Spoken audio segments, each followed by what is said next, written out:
הבטיחו אגדות לי ולך ולא קיבלנו כלום מכל מה שהובטח. סיפרו לי על עולם בלי שום צל של ענן, סיפרו לך על נסיך וסוסו הלבן. אמרו שהאהבה היא טובה, היא טובה, אמרו תביט ישר בתקווה, בתקווה.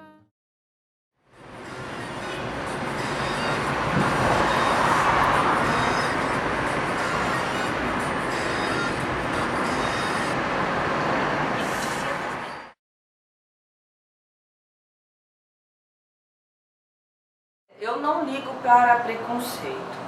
Se eu tiver que sair, principalmente quando eu recolho algum filho meu, estou fazendo algum procedimento que eu tenho que estar de branco o dia inteiro e turbante, eu saio na rua, vou no mercado, vou pagar conta, para mim não tem problema nenhum. Só que, assim, diretamente ainda não me falaram nada. Mas, tipo, eu passando na rua, o pessoal fazendo o sinal da cruz, né? Teve uma vez que uma pessoa, um evangélico, tentou me converter, né? Falando que a minha religião não tinha Deus. E eu acredito que Deus é um só. E Ele está em tudo. E está olhando por todos nós e todas as religiões. Então foi uma situação bem chata, porque ele me convidou para eu participar de um culto, e quando eu falei para ele participar de uma gira, ele se recusou.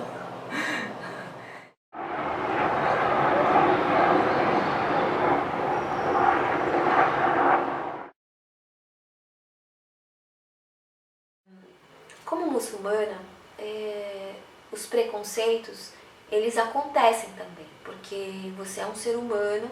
Você está dentro de uma sociedade que não está acostumada, né, com pessoas muçulmanas no Brasil. O Islã é novo aqui, ele se apresenta de uma maneira nova. As mulheres usam o hijab. Eu já sofri, sim, algumas situações onde eu lembro que eu estava numa rua em São Paulo muito movimentada, né, a 25 de março. E veio uma mulher simplesmente e puxou meu hijab com muita força, né? A sorte é que eu prendo ele muito bem e não saiu o hijab, mas ela puxou e ainda ficou parada olhando para ver, sabe? Ela estava indignada. E eu vejo assim que muitas vezes as pessoas, elas ficam e têm reações assim porque elas não conhecem. E saem por aí tipo justiceiras, achando que vão tirar as mulheres da repressão do Islã, sendo que não é verdade isso. As mulheres usam porque elas querem. Quando uma mulher usa um niqab, não é porque eles pediram para usar, mas sim porque elas querem usar. Então, é bom que fique claro isso também, que as pessoas fazem as coisas porque elas querem.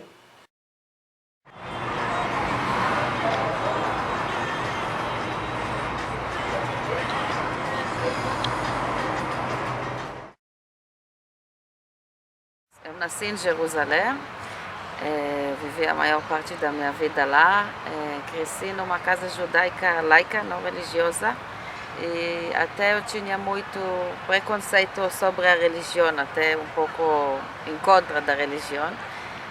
Toda a minha vida eu fiz artes, estudei cinema, artes plásticas. Também morei 2 anos na Europa para estudar, fui estudar na Itália, na Alemanha e na Holanda. E nunca imaginei que um dia vou virar cantora.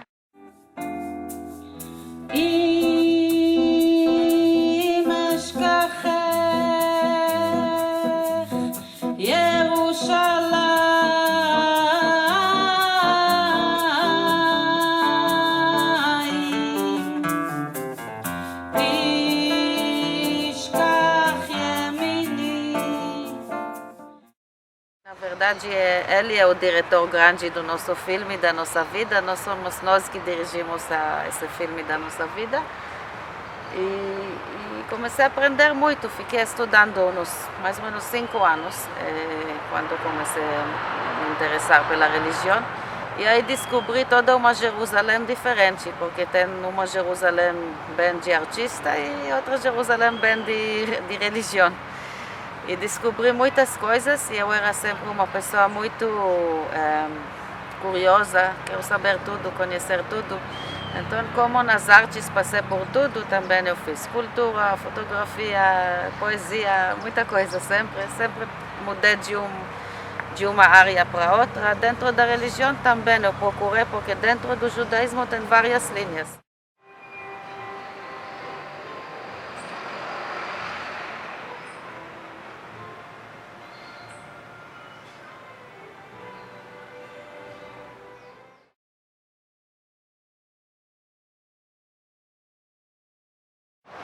Agora, por a gente ser pessoas afetivas, a gente passa também por uma certa perseguição, né? Um preconceito. A gente, até mesmo de evangélicos, de outras igrejas, a gente passa muito. Mas eu sou uma pessoa que eu gosto de desafiar. Eu desafio. Que nem já aconteceu de um pastor e a esposa vieram falar que eu estava com uma pombagira, isso e aquilo. Então eu fiquei muito sentida com aquilo e eu comecei a me entregar mais para Deus, fiz campanha de oração, jejum. Então, através da campanha de oração, o Senhor me mostrou muitas coisas em sonhos. E eu cheguei a desafiar o pastor e a esposa. Eu falei para eles, se eu tiver a pombagira, como vocês falam, que vocês venham e orem em mim, entendeu? E se eu cair, eu passo 4 meses pagando o aluguel da igreja.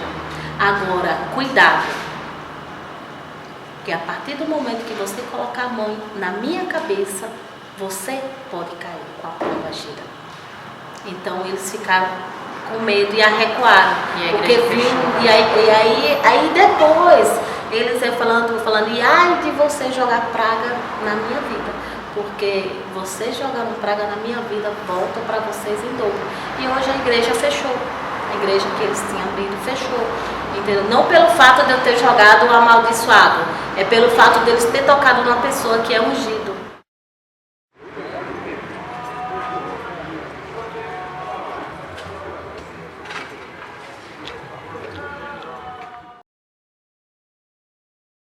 Eu escuto muitas irmãs dizer que vai em alguns lugares e são agredidas. Aconteceu um episódio comigo no metrô, que a primeira vez que eu marquei, aí na hora que a pessoa começa a agredir, você pensa logo, tem que ter calma, tem que ter paciência. Ela não entende o que eu já entendo. Então tinha uma senhora, vou até contar esse episódio que é muito forte. Tinha uma senhorinha no trem falando, volta pro seu país. Tava indo para São Paulo. Ia descer na Sé. Aí a mulher, volta pro seu país, volta pro seu país. Aí todo mundo olhando pra mim e era comigo. Aí eu pensando, meu Deus, é comigo. Aí eu olhei pra ela assim, né? Eu vi que ela tava agitada, sabe? Ela queria me agredir de qualquer forma. Aí eu falei, qual é o meu país? Ela gritando, eu achei mais a voz. Falei, qual é o meu país? Aí todo mundo me olhando assim. Aí ela falou, dessa roupa que você tá vestida, porque eu sempre tô de hijab, né? Aí ela pegou, eu peguei e falei assim, eu sou muçulmana e eu sou brasileira, explicando na boa, eu sou brasileira e eu acredito que ser muçulmana é o meu caminho, né? E qual a religião da senhora? Sim. Aí ela falou, eu sigo a Jesus, eu sou não sei o quê. Aí ela foi falando, né? Eu sigo a Jesus. Aí eu peguei e falei pra ela, eu também sigo a Deus o único, né? Que nos criou. Mas a minha roupa é de outro país. E Jesus Cristo não é aquele de Nazaré, que fica em Jerusalém. Bem assim, na boa. Aí ela fez, siga Jesus. Eu falei, então nós duas temos que sair do país. Temos que procurar nossa turma. Sabe por quê? Porque a única religião que pode ficar no Brasil, porque foi forjada aqui no Brasil, é a turma da Umbanda. Porque tem uma mesclada que é tudo aqui no Brasil. Eles podem ficar, nós duas temos que sair. A mulher ficou parada assim, aí o metrô, eu saí.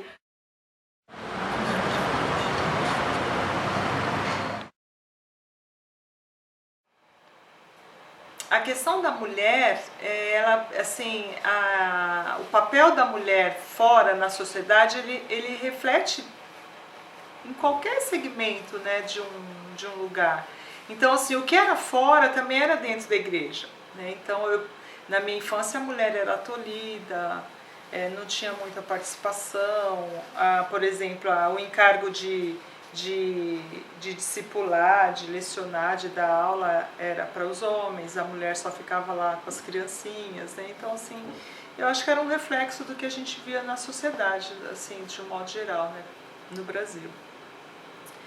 E à medida que ela vai ganhando espaço na sociedade e vai começando a ser, em muitas circunstâncias, se tornando chefe da casa, isso também reflete dentro da igreja, porque somos nós, né? A igreja é a sociedade. Então ela também começa a ganhar um espaço dentro da igreja e a chegar no ponto que a gente vê hoje de mulheres que são líderes, que dirigem denominações, bispas e pastoras, né? Então eu acho que foi um progresso, assim, reflexo do que a gente via na sociedade mesmo.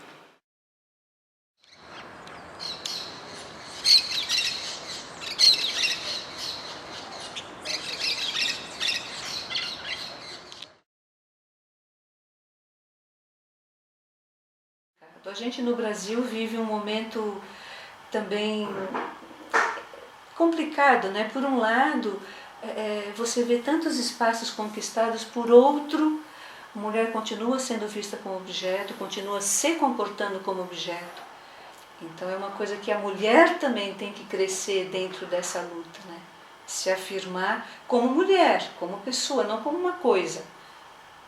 A Índia também tem um grande respeito pela presença da mulher, grandes mulheres na Índia, na religião e fora, mas ao mesmo tempo a gente sabe que tem ainda a subserviência ao homem, coisas antigas que ainda continuam, né? Chama Deus de mãe, tudo bem, mas nem sempre a mulher do lado do homem é realçada como mãe também, como mãe suprema.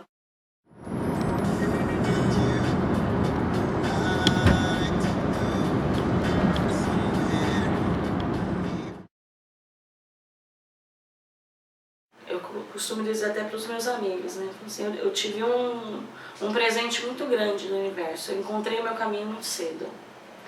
E eu nunca tive problemas dentro da minha casa de aceitação.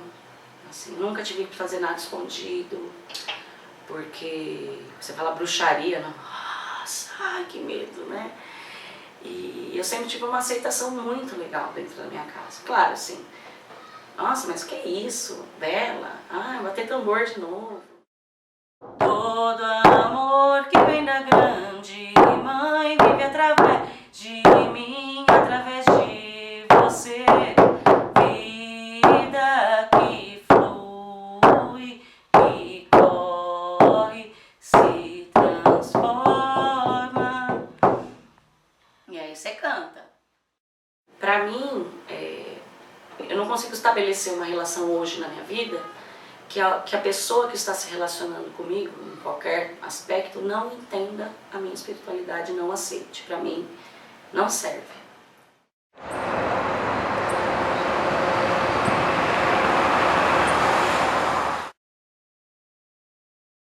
Quando surgiu o budismo, o Sakyamuni, quando ele começou a meditar, e a partir dele que surgiu o budismo, ele escreveu em um dos seus sutras uma parábola, que eles faziam muitas parábolas para ilustrar o que eles queriam dizer. E aí ele fez uma parábola que falava sobre a filha do rei dragão. E a história é que ela era uma menina de 8 anos com a forma de um dragão. E quando ela ouviu um bodhisattva falar sobre o Sutra de Lótus, ela manifestou o desejo de atingir a iluminação, que seria essa felicidade absoluta. Só que as pessoas duvidaram que ela fosse capaz. Primeiro, porque ela era mulher. Segundo, porque ela era muito nova. E terceiro, porque ela era um réptil. E ela atingiu a iluminação naquele momento, contradizendo o que muitos acreditavam. Então ele, há 2.500 anos, falava: oi gente, mulheres são iguais, mulheres também atingem a iluminação, e ela pode ter 8 anos, ela pode ter 82, ela pode ter a forma que ela quiser. Ela não precisa ser mulher vestida, ela não precisa ter o padrão do que a gente considera mulher, ela era um dragão e ela conseguiu atingir a iluminação.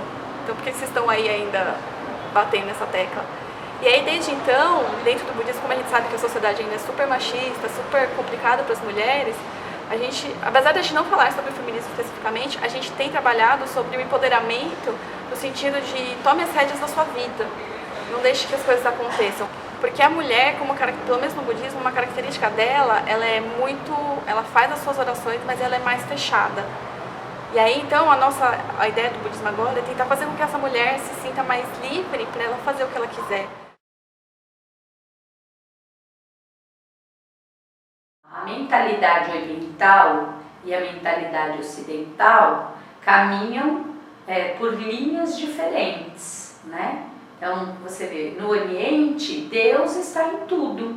Deus está na água, está na pedra, está na flor, está na comida que se come, não é? É diferente do princípio ocidental, em que o Deus Pai Todo-Poderoso está lá, né? Num trono abstrato, bem longe de você, e você tem que fazer um sacrifício para chegar até essa força. E se você pisar na bola, você está condenado, você vai para o inferno, né? Para nós não tem céu e inferno, a gente tem estado de consciência. Cada um cria o seu céu particular e o seu inferninho particular.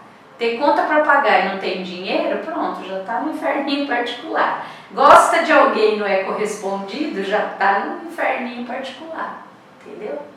Então, não tem, eu costumo falar isso muitas vezes para os meus filhos, porque é uma ideia que está muito arraigada no pensamento, que é assim, lá no juízo final, então você vai fazendo as coisas, e no dia do juízo final você vai ser julgado, então não vai ser. É assim, ó, bateu, levou. Na Umbanda é assim, com Exu a lei é essa.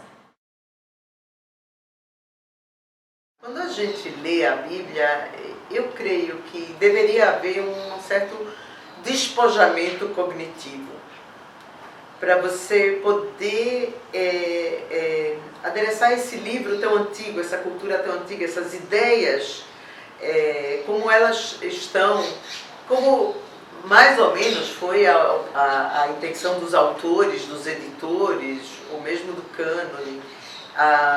Mas o que acontece é o oposto. As pessoas vêm com uma ideia já pré-moldada e tentam encontrar justificativas bíblicas no texto bíblico para suas ideias. Então, esse processo deforma muito o texto bíblico. Deforma muito. É possível encontrar de tudo. Há também misoginia na Bíblia. Há também. E agora, quando a gente encontra-se de tudo na Bíblia, temos que levar em conta que a Bíblia não é um livro, embora nós nos referimos à Bíblia como um livro, mas é uma coletânea. É uma coletânea de inúmeros gêneros, de 24 livros, e que foram os textos alinhavados entre si e agrupados no curso de mais ou menos 9 séculos. Então, o maior erro é tentar encontrar uma visão coerente na Bíblia, porque há muitas visões de mundo. O que está num texto não reflete a visão de mundo de um outro texto, de uma outra época, de outra sociedade.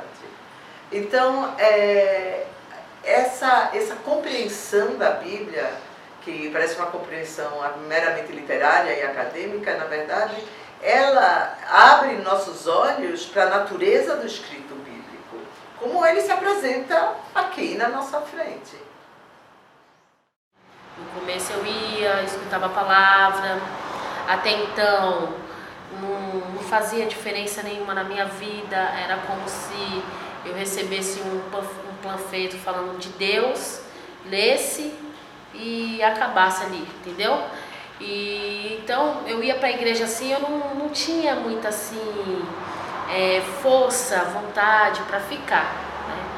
Mas a partir do momento que eu decidi a me entregar para Deus, abrir meu coração para a palavra, né? A buscar o Senhor, aí sim, a palavra entrou dentro de mim e fez diferença, fez morada, né? É como fala lá, Jesus fala,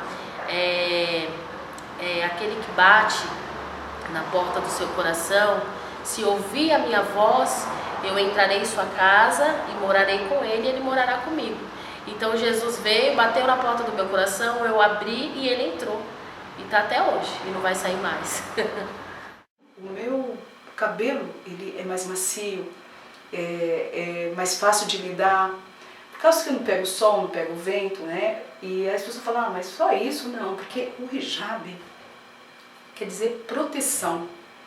Então, essa proteção, a pessoa fala, mas por quê? Proteção de tudo, até da inveja. Porque, olha, talvez eu não goste do meu cabelo, mas tem pessoa que se encante com o meu cabelo.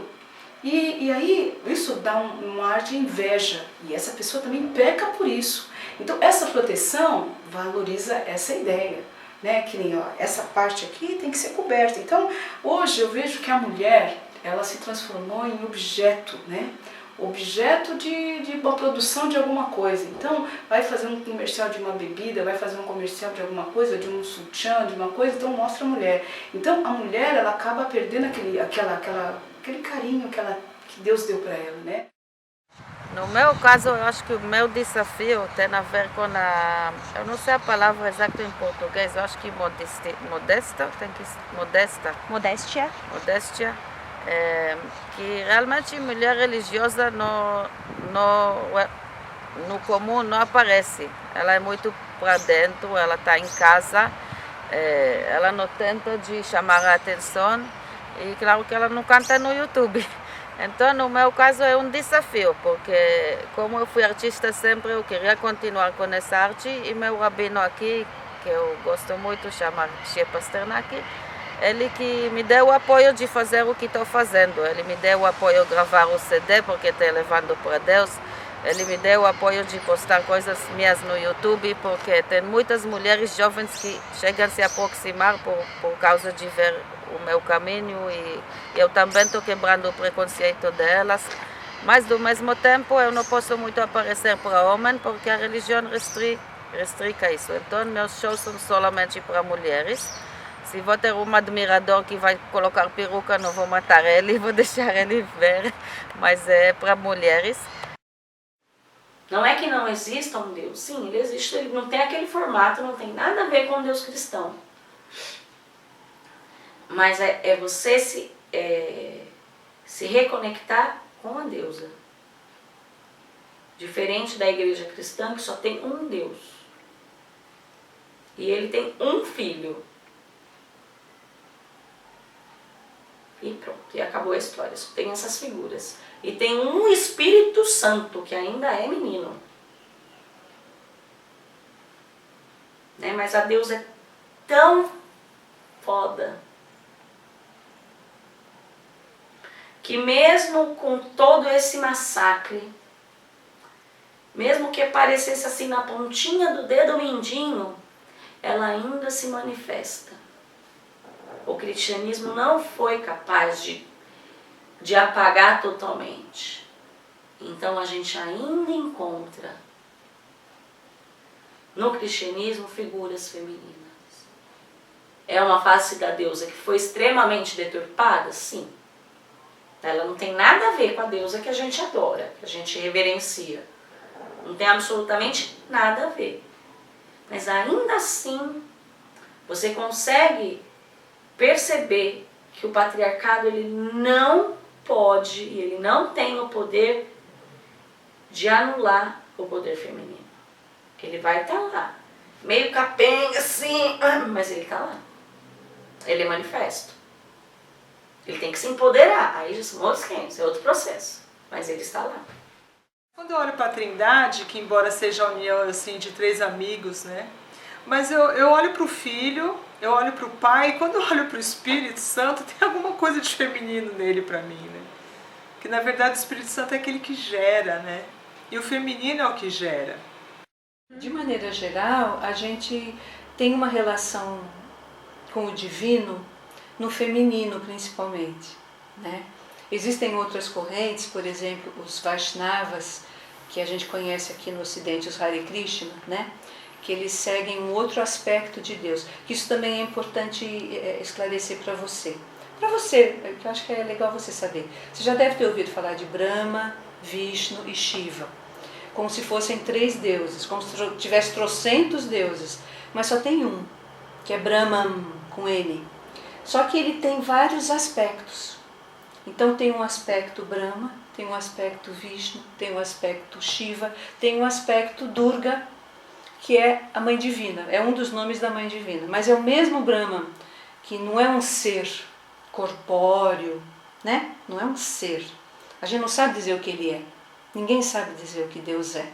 E existe uma tradição muito forte na Índia, em especial no sul da Índia, em Calcutá, em Kolkata, que é mais para a direita, de Deus como mãe. E tem muitos relatos, desde as escrituras, tem tradições que contam inclusive histórias por exemplo, uma reunião entre os deuses e de repente eles têm um conflito ali e aparece uma grande deusa maior que eles. Tem esses relatos mitológicos, né? Mas é no sentido de criação, né? Quem cria, quem sustenta é a mulher, né? É a mãe. A mulher é bruxa. A mulher, ela tem uma sensibilidade muito grande. Então, sabe que tem alguma coisa acontecendo. Então ela vai buscar e acaba achando. Eu acho que assim, Deus fez a nós a sua semelhança assim, de trazer a espiritualidade, a paz, né, a palavra, porque a mulher ela consegue literalmente acabar com uma briga, às vezes com um sorriso e com poucas palavras, né? Principalmente assim, quando a família é muito grande, tem muitos filhos. Então acho que a mulher ela traz uma força espiritual tão grande, e se todas as mulheres soubessem dessa força que ela tem, eu acho que o mundo ia ser melhor, bem melhor. O homem na religião judaica precisa fazer muitas coisas muito estritas. Não sei se você sabe da religião judaica, tem uma coisa que se chama tefilin, que tem aqui uma parte da Bíblia, um tipo de reza que tem que fazer de manhã, e o homem vai em um banho especial todo dia, muita coisa espiritual de reza. E a mulher não precisa tudo isso, porque a mulher precisa muito menos. Primeiro, ela pode só conversar direito com Deus, porque na religião judaica a gente aprende que a mulher se chama em hebraico Binah. A mulher tem Binah Yeterah. Binah Yeterah quer dizer, ela tem como se fosse intuição e conexão com Deus acima do homem. Então o homem precisa de todas essas coisas que parecem um pouco de fora, assim, para se conectar com Deus, coisas físicas, materiais, e a mulher não precisa de tudo isso. Ela já está conectada com Deus e tem uma fala direta com Deus, e Deus responde por ela, por intuição, assim, ou por divindade, e isso está escrito. Sou sacerdotisa dentro de um clã, né, do sagrado feminino, dentro da tradição de Anicanemorenses. Não sou iniciada, né? Sou sacerdotisa dentro do clã, porque existe assim toda uma liturgia, né? Um processo de iniciação, que justamente eu não quis, porque existe um protocolo que quando você está na primeira fase da iniciação, você não pode ter contato com nenhuma outra forma de prática religiosa. Falei, não, lá eu sou sacerdotisa, como é que eu vou ficar um ano afastada? Eu até poderia, se eu quisesse, mas eu não quero, né? Então eu faço os meus estudos, como fosse assim uma bruxa solitária, mas não sou tão solitária, porque como eu faço parte do clã, e no clã tem uma iniciada da Wicca, uma alta sacerdotisa da Wicca, terapeuta holística, tenho eu que sou um bandista e terapeuta holística, tem uma outra iniciada no candomblé, e tem os Tico-Tico no fogo. fubá que não tem religião nenhuma. Um dia vem aqui na Umbanda, outro dia vai na Wicca, outro dia vai no Candomblé. Tem uma amiga que casou na evangélica, vai lá na evangélica e tá tudo certo, entendeu?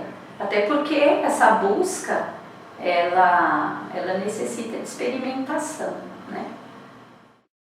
E a minha família é uma família simples, católicos, mas não praticantes, né? Minha mãe, sim, ela fazia as orações, me ensinou, né, a Ave Maria, me ensinou o Pai Nosso, a Salve Rainha, porque ela tinha livrinhos e eu lia e comecei a decorar para poder fazer as orações como eu via eles fazendo, tudo, né? Eram devotos de Nossa Senhora Aparecida, que é a padroeira do Brasil, né? E eu cresci dentro dessa família e fui conhecendo outras religiões. Meu pai era católico ao mesmo tempo que frequentava a Umbanda, a Mesa Branca, o Espiritismo e buscava em outras fontes, né? E eu entendia, cresci entendendo que Deus era um só, dentro de qualquer religião. Por isso que eu fui começar a estudar e descobrir quem era esse Deus. Eu queria fazer algo mais concreto a respeito dele, até eu chegar no Islã. Desde quando eu era pequena, eu sentia, entendeu? Uma vontade muito grande de ser evangélica, eu sentia isso, só que os meus pais não permitiam, eles não gostavam, são, na verdade, os católicos, né? Até hoje, da família só tem eu. E, então foi isso, quando eu conheci, eu já ia para a igreja, tá? Buscava, mas eu era assim, era um pé da igreja e outro fora. Mas quando eu conheci ela, eu senti que como se fosse, era um ligamento uma com a outra, sabe? Então era o que eu realmente precisava, de alguém para me dar força e que eu pudesse também dar força para ela, né? Então foi isso que me fez com que eu conhecesse mais a palavra através dela. Especialmente no caso da mulher, é importante ela ter um espaço para discutir, para ela falar como ela se sente, para ela colocar o que aconteceu na vida dela. E às vezes não precisaria nem ser um espaço religioso, mas muitas pessoas se sentem mais confortáveis com esse espaço religioso porque elas sabem que elas vão encontrar um incentivo. Porque hoje em dia, mesmo que você sente para falar, aconteceu isso, vai ter gente apontando dentro na sua cara. Vai falar, mas por que você não fez isso então? Mas também você estava não sei o quê. Então assim, eu acho que elas, num espaço, quando existe um religioso, existe essa ideia, o clima sagrado, às vezes nem tem, né? Mas a mulher se sente ali, então tipo, eu sei que aqui eu não vou ser julgada, eu sei que aqui eu posso expor o que eu sinto, o que eu passei, sem ser de alguma forma insultada ou criticada. Então acho que é importante para a mulher, acho que para todo mundo, né? Ter esse espaço de você poder compartilhar o que você está sentindo, você saber que tem o seu amigo que você pode conversar, você tem uma visão, porque às vezes a gente passa pelas coisas e a gente não entende, ou então fica com aquilo e alguém vira e fala uma visão diferente que você não tinha pensado. Puxa, eu não tinha encarado dessa forma, realmente. Né? Aí você dá aquela luz, né? Fala, caramba. Então acho que tá ok, isso tira um pouco do peso, né? Do dia a dia, da correria, do estresse, tudo que a gente passa. Eu acho que é importante para o ser humano ter esse espaço de compartilhar sem ser julgado. Eu sempre fico abismada, claro, porque meu marido diz, eu ouço isso de muita gente, que está escrito na Bíblia que eu devo me calar e que é ele que fala. Eu digo, mas Deus disse a Abraão, tudo que Sara disser, ouça. Bom, então responda isso a ele. Se é baseado na Bíblia, então eu acho que as mulheres precisam se apoderar do texto bíblico. Do texto bíblico. Desmistificar toda essa questão de Eva, associada a pecado e às vezes ao diabo, ao mal. Eva trouxe o conhecimento ao mundo, exatamente o conhecimento, inclusive da sexualidade. Agora, conhecimento é algo temido. conhecimento é algo temido, principalmente por muitas instituições religiosas. E eu acho que a Bíblia, nesses milênios que foi manuseado com outros fins, que não é o de ensinar, resulta nessas visões um pouco, acho que deformadas realmente da mulher bíblica. Na nossa religião também está dizendo que no final dos tempos o mundo vai ficar tipo muito escuro, como parece agora, e quem vai salvar o mundo são as mulheres que vão pegar os tambores e sair dançar junto com Miriam, a profeta, a irmã de Moshe e Aaron. Então temos essa crença e em Israel você vai ver muito isso. Eu tenho muitas amigas em Israel que aqui também estão fazendo isso mais ou menos. Em Israel muita mulher se reúne para dançar junto e cantar e bater tambores, e isso é o começo da redenção. E realmente tudo que estou fazendo aqui no Brasil é isso, porque eu gravei um CD e estou fazendo shows, e a ideia de tudo isso é unir as mulheres para cantar. Meu pai, o sonho dele era ter um filho do sexo masculino. Então ele tentou uma vez, não conseguiu, tentou outra vez e foi tentando. E nunca conseguiu ter um filho masculino. Então o que ele fazia? Ele me criou, sim. Criou de uma maneira, numa represália. Eu me sentia assim, dentro de um quartel militar, onde você não pode sair, onde você não pode fazer nada. Você não pode ter amigos, não tinha amizades, não podia conversar com rapazes, com meninos, brincar com menino não podia, era só com menina, era só dentro de casa. Todo lugar que ia tinha que saber onde que você vai, o que você vai fazer, com quem que você tá. Então você não tem liberdade. Ser mulher, para mim, era uma coisa terrível. Você ser preso, ser humilhado porque a gente apanhava. Eu não estou falando de mim. Eu estou falando de mim, da minha vida e da vida das minhas coleguinhas também. Eu acho que existe sim uma corrente do mal imperando no mundo, uma corrente opressora, né? Que discrimina, que mata, que violenta, e é papel nosso quebrar essa corrente. Então quando eu saio à rua, quando eu cumprimento, quando eu trato com amor, com respeito, independente da cor, independente da opção sexual, independente do credo, quando eu vejo o divino no outro, esse divino que eu estou falando, que eu apregou tanto na minha vida, quando eu começo a reconhecer nele que tem algo de Deus nele, porque de fato ele foi criado segundo a imagem e semelhança de Deus, eu acho que eu vou quebrando o mal que está na sociedade. Eu acho que o nosso papel é esse. Pode ser em grandes projetos sociais, pode ser em grandes levantes mundiais, mas eu acredito muito nos pequenos começos, nas pequenas atitudes.